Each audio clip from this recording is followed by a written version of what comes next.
British Airways की flight 09 Kuala Lumpur से Perth जा रही थी। इस विमान में 248 यात्री और 15 क्रू मेंबर्स सवार हैं। उड़ान के कुछ मिनट बाद ही विमान को कई सारे इंस्ट्रूमेंट फेलियर का सामना करना पड़ा है। पायलटों ने इंजनों को एक बार नहीं, 2 बार नहीं, 3 बार नहीं, बल्कि कई बार चालू करने की कोशिश की, लेकिन कोई सफलता नहीं मिली। विमान ज्वालामुखीय राख के बादलों में फंसा हुआ है, जिसने सभी इंजन बंद कर दिए हैं। कॉकपिट के बाहर घना अंधेरा और राख के बादल होने के कारण पायलट को बाहर कुछ दिख नहीं रहा है। हर गुजरते मिनट के साथ विमान समुद्र की ओर तेजी से बढ़ रहा है। विमान के अंदर यात्री घबराए हुए हैं। शून्य दृश्यता में इंजन बंद हो चुके हैं और अगर वे अगले कुछ मिनटों में इस विमान को नहीं संभाल पाते हैं तो बहुत संभावना है कि वे दुर्घटनाग्रस्त हो जाएंगे। 263 लोगों का जीवन अब इस बात पर निर्भर करता है कि पायलट अगले कुछ मिनटों में क्या निर्णय लेते हैं। क्या पायलट इस खतरनाक स्थिति से विमान को बचा पाएंगे? तैयार हो जाइए एक ऐसी घटना के लिए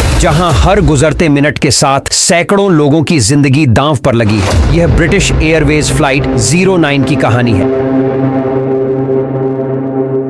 24 जून 1982 की शाम को 3 पायलट और 12 फ्लाइट अटेंडेंट्स एक ब्रिटिश एयरवेज के बोइंग 747 पर कुआलालंपुर मलेशिया में सवार हुए। उनके साथ बोर्ड पर 248 यात्री थे, जिनमें से अधिकांश ने लगभग एक दिन पहले लंदन के हीथ्रो हवाई अड्डे पर विमान में सवार हुए थे। यह यात्रा यात्रियों के लिए एक लंबी यात्रा थी। लंदन से प्रस्थान करने के बाद फ्लाइट 09 ने भारत के बॉम्बे में ठहराव लिया था और फिर कुआलालंपुर पहुंचा। यहां से विमान पर्थ के लिए उड़ान भरेगा और फिर मेलबर्न जाएगा, जहां से यह अपनी अंतिम यात्रा के लिए न्यूजीलैंड के लिए उड़ान भरेगा। अधिकांश यात्री लंबी उड़ान से थके हुए थे, लेकिन क्रू सदस्य जो कुछ दिन पहले कुआलालंपुर पहुंचे थे वे ताजगी से भरे हुए थे और उन्हें इसकी जरूरत भी थी, क्योंकि वे अपने विशाल विमान में सबसे बड़ी चुनौती का सामना करने जा रहे थे। फ्लाइट के कमांड में थे कप्तान एरिक मूडी। 41 साल की उम्र में वह ब्रिटिश एयरवेज के सबसे कम उम्र के 747 कप्तान में से एक थे। उनके पास विभिन्न प्रकार के विमानों में हजारों घंटे का उड़ान अनुभव था और भाग्यवश उन्होंने अपने करियर की शुरुआत ग्लाइडर पायलट के रूप में की थी, जो इस रात बहुत उपयोगी साबित होगी। उनके साथ कॉकपिट में 32 वर्षीय फर्स्ट ऑफिसर रोजर ग्रीव्स और 40 वर्षीय फ्लाइट इंजीनियर बैरी टाउनली फ्रीमैन थे। फ्लाइट इंजीनियर विशेष रूप से बहुत अनुभवी थे और विमान प्रणालियों के बारे में अच्छी तरह से जानते थे। वह एक ट्रेनर फ्लाइट इंजीनियर थे जो नए फ्लाइट इंजीनियरों को ट्रेनिंग देते थे। दूसरे शब्दों में कहे तो यात्री सबसे सुरक्षित हाथों में थे। क्रू को विमान में चढ़ते समय और कॉकपिट की ओर आगे बढ़ते हुए इस बात का कोई अंदाजा नहीं था कि वे अपने करियर की सबसे बड़ी चुनौती का सामना करने वाले थे। विमान में सभी की जान उनके कौशल और धैर्य पर निर्भर करेगी जब वे अंधेरे महासागर के ऊपर एक अदृश्य दुश्मन से लड़ेंगे। लेकिन कम से कम फिलहाल सब कुछ सामान्य था। उड़ान से पहले जब पायलट्स ने अपनी ब्रीफिंग सामग्री तैयार की और उड़ान की स्थिति देखी तो मौसम अच्छा लग रहा था। केवल हल्के बादल थे और कोई अशांत मौसम नहीं था। उड़ान का समय लगभग 5 घंटे का था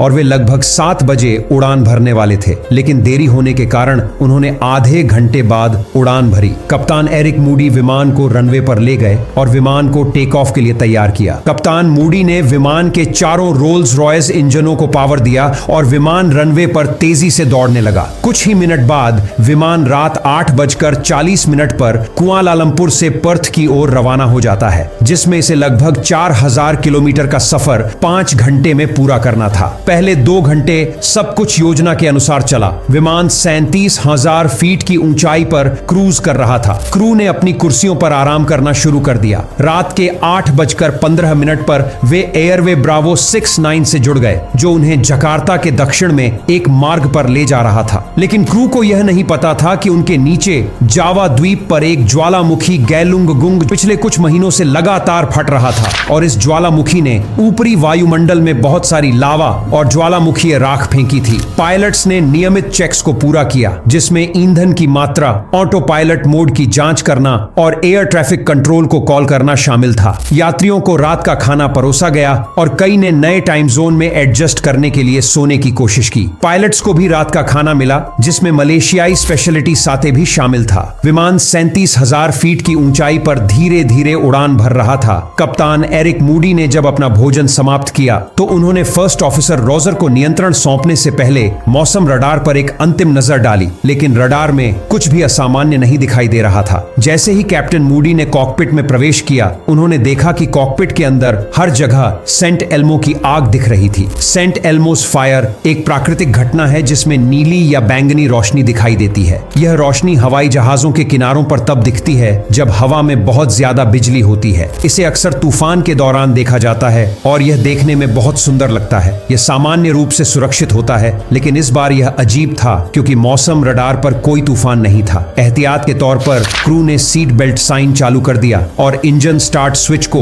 निरंतर इग्निशन पर सेट कर दिया। थोड़ी ही देर में यह घटना और भी तीव्र हो गई। यह देखने में ऐसा लग रहा था जैसे छोटे छोटे नीले रंग की गोलियां खिड़कियों पर टकरा रही हों। पायलट्स ने कप्तान को बुलाने के लिए फ्लाइट अटेंडेंट को भेजा। कॉकपिट से बाहर देखते हुए क्रू ने देखा कि पंखों और इंजनों के किनारों से एक नीली चमक आ रही थी, जिससे एक अजीब स्ट्रोबोस्कोपिक प्रभाव बन रहा था। अचानक फ्लाइट इंजीनियर बैरी ने कहा, engine fail number 4। Take off करने के कुछ ही समय बाद इंजन नंबर 4 अचानक फेल हो गया। कप्तान मूडी ने तुरंत इंजन शटडाउन चेकलिस्ट के लिए कहा। क्रू ने इंजन को बंद करना शुरू किया। फ्लाइट इंजीनियर बैरी ने चेकलिस्ट शुरू की, लेकिन इससे पहले कि वे चेकलिस्ट पूरी कर पाते, इंजन 2 और 3 भी फेल हो गए और फिर इंजन 1 भी बंद हो गया। अब उनके सामने एक विशाल ग्लाइडर जैसा विमान था जो हर गुजरते मिनट के साथ समुद्र के करीब जा रहा था। पायलट्स को अपने विमान के इंजन को दोबारा चालू करने की जरूरत थी, नहीं तो वे समुद्र में गिर जाएंगे। कुछ ही मिनटों में यह बोइंग 747 पूरी तरह से नियंत्रण से बाहर हो चुका था। सभी 4 के 4 इंजन फेल हो चुके थे। यह एक संभावित विनाशकारी स्थिति थी। कप्तान मूडी ने देखा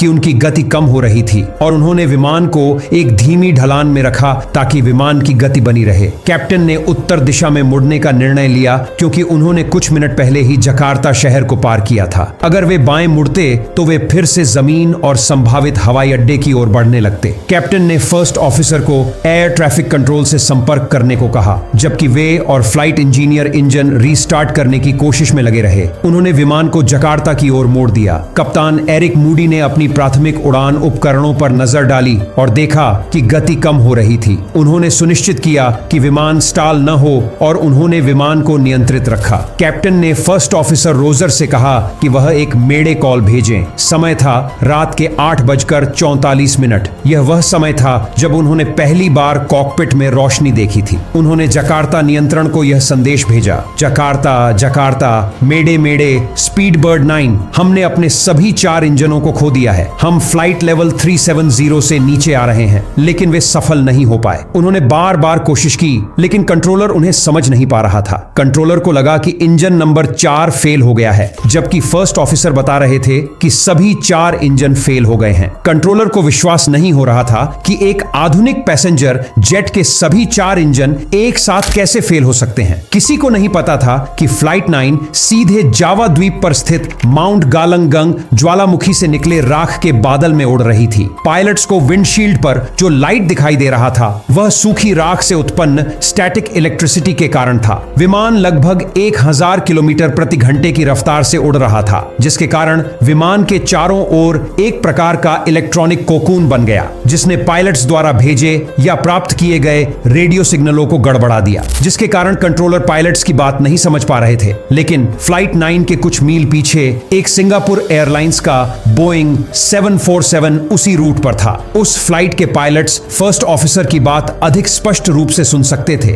और उन्होंने उनके संदेशों को जकार्ता एयर ट्रैफिक कंट्रोल तक पहुंचाया। अंततः ग्राउंड पर मौजूद लोगों ने क्रू की स्थिति की गंभीरता को समझा। सिंगापुर एयरलाइंस के पायलट्स ने आगे खतरा देखते हुए अपने फ्लाइट को मोड़ लिया। अब हर 15 किलोमीटर पर विमान 1 किलोमीटर नीचे आ रहा था। अच्छी बात यह थी कि विमान को नजदीकी एयरपोर्ट जो कि जकार्ता था तक बिना इंजनों के ग्लाइड करने के लिए समय पर्याप्त था। लेकिन विमान और जकार्ता के बीच 4 किलोमीटर ऊंचे पहाड़ों की एक बड़ी दीवार थी। विमान अब बिना इंजनों के 37,000 फीट की ऊंचाई से धीरे धीरे नीचे उतर रहा था और क्रू यह सोच रहे थे कि वे विमान को सुरक्षित रूप से नीचे कैसे लाएंगे। मौजूदा स्थिति में विमान उन पहाड़ों को पार नहीं कर सकता था। अगर पायलट्स इंजन को चालू नहीं कर पाते हैं तो उन्हें पूरी तरह से लोडेड विमान को रात में समुद्र में उतारना होगा। उन्हें पता था कि यह सभी यात्रियों के लिए लगभग मौत के बराबर है। उन पर भारी दबाव था और उन्हें यह नहीं पता था कि अभी सबसे बुरा आना बाकी था। अब उनके पास केवल एक ही काम था, किसी भी तरह विमान के इंजनों को दोबारा चालू करना। ब्रिटिश एयरवेज फ्लाइट 9 के कॉकपिट में पायलट्स के साथ जो हो रहा था वह उनके सिम्युलेटर अभ्यास से मेल नहीं खा रहा था। चारों इंजन्स के फेल हो जाने के बाद भी कॉकपिट में लाइट्स चालू थीं। इसके अलावा कुछ सिस्टम्स काम कर रहे थे जो नहीं करने चाहिए थे और जो काम करने चाहिए थे वे नहीं कर रहे थे। वे कई बार इंजनों को स्टार्ट करने की कोशिश करते हैं पर चारों में से कोई भी इंजन चालू नहीं होता है। केबिन में सन्नाटा पसरा हुआ था। यात्री घबराए हुए थे। विमान धीरे धीरे समुद्र की ओर उतर रहा था। केबिन में धुआं भर गया था। यात्रियों की आंखों में जलन हो रही थी और कुछ लोग खांस रहे थे। फर्स्ट क्लास के यात्री सो रहे थे लेकिन पायलट्स चिंतित थे क्योंकि इंजन स्टार्ट नहीं हो रहा था। समय तेजी से बीत रहा था और वे इंजन को बार बार स्टार्ट करने की कोशिश कर रहे थे। तभी एक और समस्या सामने आई। विमान में प्रेशराइज्ड हवा खत्म हो रही थी जिसके कारण विमान में ऑक्सीजन की कमी होने लगी थी। अफरा तफरी में पायलट्स ने ऑक्सीजन मास्क लगाया लेकिन फर्स्ट ऑफिसर का मास्क टूट गया। कैप्टन के सामने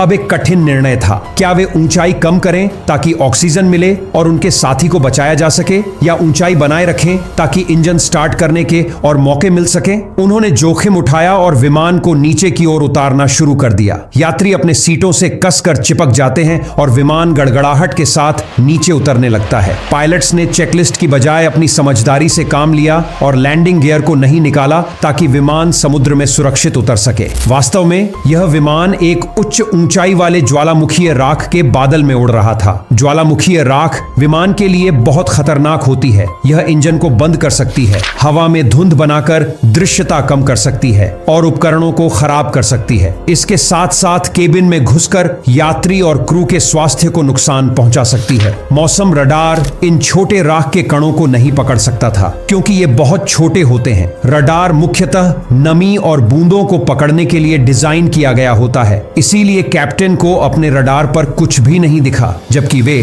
ज्वालामुखीय राख के बादल से घिरे हुए थे। अगर कोई ऐसा पदार्थ बनाना चाहता है जो विमानों के सिस्टम को नुकसान पहुंचाए तो ज्वालामुखीय राख उस परफेक्ट पदार्थ के काफी करीब होगी। ये सिर्फ एक सिस्टम को नहीं बल्कि विमान के सभी सिस्टम को नुकसान पहुंचाती है। इंजन सबसे पहले प्रभावित होते हैं क्योंकि राख के छोटे कण पंखों को घिस देते हैं और उनके एरोडायनामिक गुण बदल देते हैं। इसके बाद ये कण इंजन के गर्म हिस्से में जाकर पिघलते हैं और ग्लास में बदल जाते हैं जिससे इंजन बंद हो जाता है। ये एयर कंडीशनिंग सिस्टम में भी घुस जाती है जिससे वाल्व और वेंट्स ब्लॉक हो जाते हैं और विमान के अंदर गंध फैल जाती है। विमान लगभग 26,000 फीट की ऊंचाई पर उतर रहा था। महज 1 मिनट में विमान ने 6,000 फीट की ऊंचाई खो दी और 20,000 फीट की ऊंचाई तक नीचे आ गया। गोता लगाने के दौरान फर्स्ट ऑफिसर ने अपने ऑक्सीजन मास्क को ठीक करने में कामयाबी हासिल की। कॉकपिट में तीनों लोग अब फिर से एक टीम के रूप में काम कर रहे थे। कैप्टन के एयर स्पीड इंडिकेटर में 270 नॉट्स की गति दिखाई दे रही थी जबकि फर्स्ट ऑफिसर के इंडिकेटर में 320 नॉट्स की गति दिखाई दे रही थी। यह अंतर महत्वपूर्ण था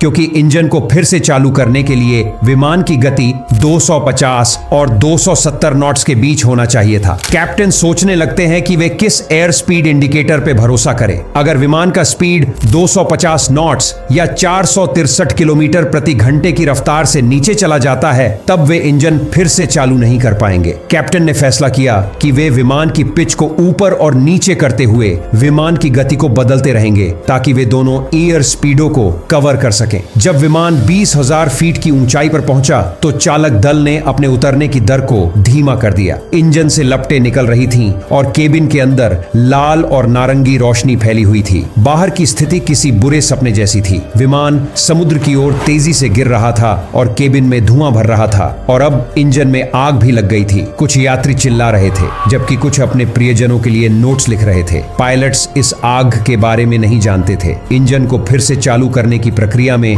ईंधन को इंजेक्ट करना और जलाना शामिल था। सामान्य परिस्थितियों में यह जलना इंजन के अंदर होता है लेकिन इंजन बंद होने के कारण ईंधन बाहर निकलकर जल रहा था जिससे पीछे बैठे यात्री डर गए। इस बिंदु पर कैप्टन ने यात्रियों को आश्वस्त करने के लिए अनाउंसमेंट की। उनके शब्द विमानन इतिहास के सबसे बेहतरीन अंडरस्टेटमेंट में से एक बन गए। Ladies and gentleman, this is your captain speaking. We have a small problem. All 4 engines have stopped. We are doing our damnedest to get them under control. I trust you are not in too much distress. संदेश के अंत में उन्होंने मुख्य मुख्य flight attendant को cockpit में बुलाया, जो ब्रिटिश एयरवेज में फ्लाइट अटेंडेंट्स के लिए क्रैश लैंडिंग या पानी में उतारने की तैयारी का कोड था। मुख्य फ्लाइट अटेंडेंट जल्दी से कॉकपिट में पहुंचे और कैप्टन एरिक मूडी ने उन्हें स्थिति के बारे में जानकारी दी। विमान तेजी से ऊंचाई खो रहा था। वे जानते थे कि बिना इंजन के वे पहाड़ों को पार नहीं कर पाएंगे, इसलिए कैप्टन मूडी ने तय किया कि अगर वे 12,000 फीट की ऊंचाई तक इंजन को चालू नहीं कर पाए तो वे समुद्र में उतर जाएंगे। रात के समय अंधेरे में समुद्र को देखकर उतरना लगभग असंभव था, लेकिन जब वह यह सोच रहे थे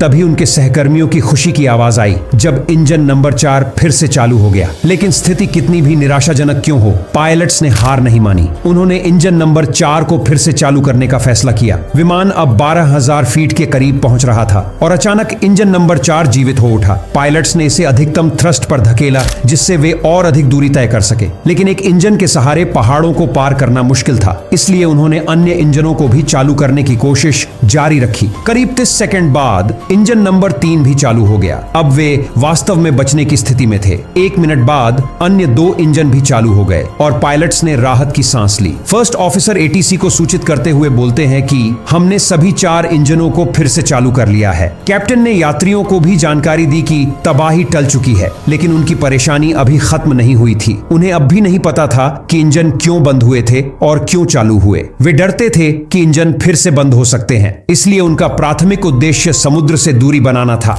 क्रू अब ऊंचाई प्राप्त करने के लिए उत्सुक थे, क्योंकि उन्हें नहीं पता था कि इंजन फिर से बंद होंगे या नहीं। उन्होंने इंजन पर भरोसा किया और चढ़ाई शुरू की। जब वे 15,000 फीट पर पहुंचे तो सेंट एल्मो की आग फिर से विंड स्क्रीन पर दिखाई देने लगी और जब उन्होंने 15,000 फीट पर स्तर बनाया तो इंजन नंबर 2 इतनी जोर से कंपन करने लगा कि उन्हें लगा कि इससे विमान को गंभीर नुकसान हो सकता है। इसलिए उन्होंने इंजन नंबर 2 को फिर से बंद कर दिया। कैप्टन एरिक मूडी को लगा कि इस घटना का इंजन विफलता से कुछ संबंध हो सकता है, इसलिए उन्होंने इस घटना से बाहर निकलने का फैसला किया और वे 12,000 फीट पर वापस उतरने लगे। आगे बढ़ने से पहले मैं बताना चाहता हूं कि क्रू इंजन को फिर से चालू करने में क्यों सक्षम थे। दरअसल राख पिघलकर इंजन के अंदर चिपक गई थी, लेकिन जब इंजन ठंडे हो गए तो राख कठोर हो गई और इंजन चालू करते समय टूट गई, जिससे इंजन फिर से काम करने लगे। अब चूंकि क्रू फिर से राख के बादल में प्रवेश कर चुके थे और इंजन दोबारा गर्म हो रहे थे, इसलिए उनके लिए जल्द से जल्द इस स्थिति से बाहर निकलना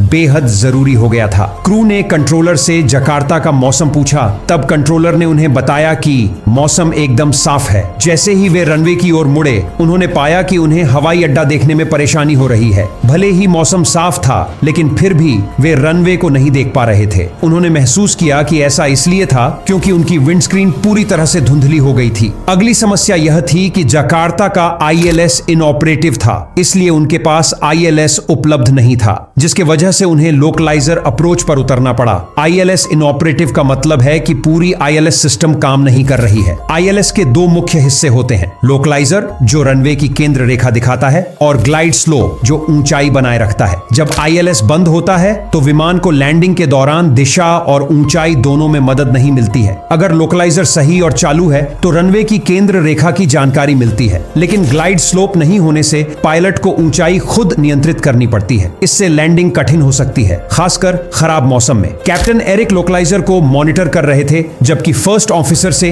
दूरी और ऊंचाई की जांच प्राप्त कर रहे थे और फर्स्ट ऑफिसर की सूचना के आधार पर उतर रहे थे। कैप्टन ने इंजनों को आइडल पर कर दिया और फर्स्ट ऑफिसर ने प्लेन की ऊंचाई गिननी शुरू कर दी। 50, 40, 30, 20, 10, टचडाउन। कैप्टन ने ब्रेक्स को धीरे धीरे दबाया और नोज व्हील को रनवे पर गिरने दिया। अंततः एक सुंदर लैंडिंग हुई। विमान के छूते ही यात्रियों ने उत्साहपूर्वक तालियां बजाईं। उन्होंने एक भयानक अनुभव से बचकर निकलने पर खुशी मनाई। पायलट्स भी बेहद राहत महसूस कर रहे थे। यह अद्भुत टीम वर्क, संचार, स्थितिजन्य जागरूकता और उड़ान कौशल का प्रदर्शन था, लेकिन वे अब भी सोच में थे कि आखिर किस वजह से यह अजीबोगरीब 4 इंजनों की विफलता हुई। लैंडिंग करने के कुछ समय बाद कैप्टन ने देखा कि उनके हाथ काले हो गए थे और विमान पर बहुत सारी ज्वालामुखी राख जमा हो गई थी। फ्लाइट इंजीनियर बैरी ने कहा, मुझे लगता है कि यह ज्वालामुखी की धूल है। कैप्टन ने कहा, मजाक मत करो, यह कहां से आ सकती है? यह पहली बार था जब किसी ने ज्वालामुखी का जिक्र किया था, लेकिन वह एक त्वरित टिप्पणी थी। अगली सुबह जब कैप्टन उठे तो दरवाजे के नीचे एक स्थानीय अंग्रेजी अखबार था और हेडलाइन थी माउंट गैलुंगुंग डाउन्स जंबो। तब उन्हें समझ में आया कि ये सारी दिक्कतें ज्वालामुखी की राख के वजह से आया था, जिसने विमानन जगत में बड़ी भूमिका निभाई। इस दुर्घटना के बाद सक्रिय ज्वालामुखी के आसपास का हवाई क्षेत्र कुछ सप्ताह के लिए बंद कर दिया गया, लेकिन फिर कुछ दिन बाद इसे खोल दिया गया। घटना से 19 दिन बाद सिंगापुर एयरलाइंस का एक बोइंग 747 उसी क्षेत्र में उड़ा और उसे 3 इंजन बंद करने पड़े। जब तक ज्वालामुखी का विस्फोट समाप्त नहीं हो गया, तब तक हवाई क्षेत्र को स्थायी रूप से बंद कर दिया गया। सबसे महत्वपूर्ण बात यह थी कि इस घटना ने वैज्ञानिक राख परामर्श केंद्रों का विकास किया। अब दुनिया भर में ऐसे 9 केंद्र हैं जो पूरे विश्व के हवाई क्षेत्र को कवर करते हैं, और जब ज्वालामुखीय राख बादलों से हवाई यात्रा को खतरा होता है तो चेतावनी भेजते हैं। 2010 में आइसलैंड के ज्वालामुखी विस्फोट ने यूरोप के अधिकांश हवाई क्षेत्र को बंद कर दिया था, लेकिन इन केंद्रों की मदद से ऐसी घटनाओं को रोकने में सफलता मिली है। फ्लाइट क्रू को कई पुरस्कार दिए गए, जिनमें से एक था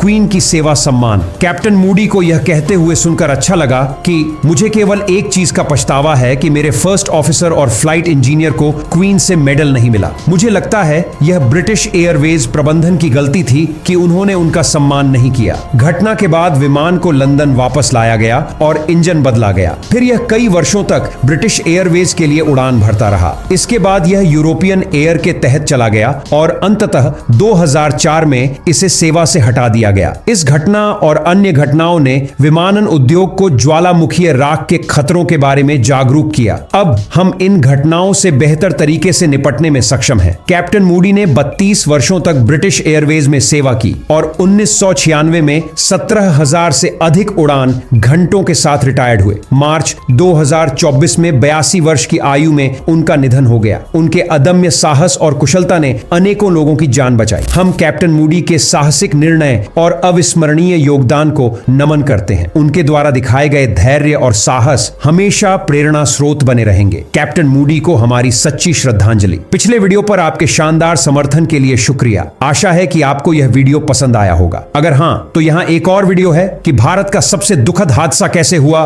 कैसे एक मामूली चूक ने पूरे देश को हिलाकर रख दिया। चरखी दादरी हादसे की सच्चाई जानने के लिए यहां क्लिक करें और मैं आपको 1 सेकंड बाद वहीं मिलूंगा। धन्यवाद।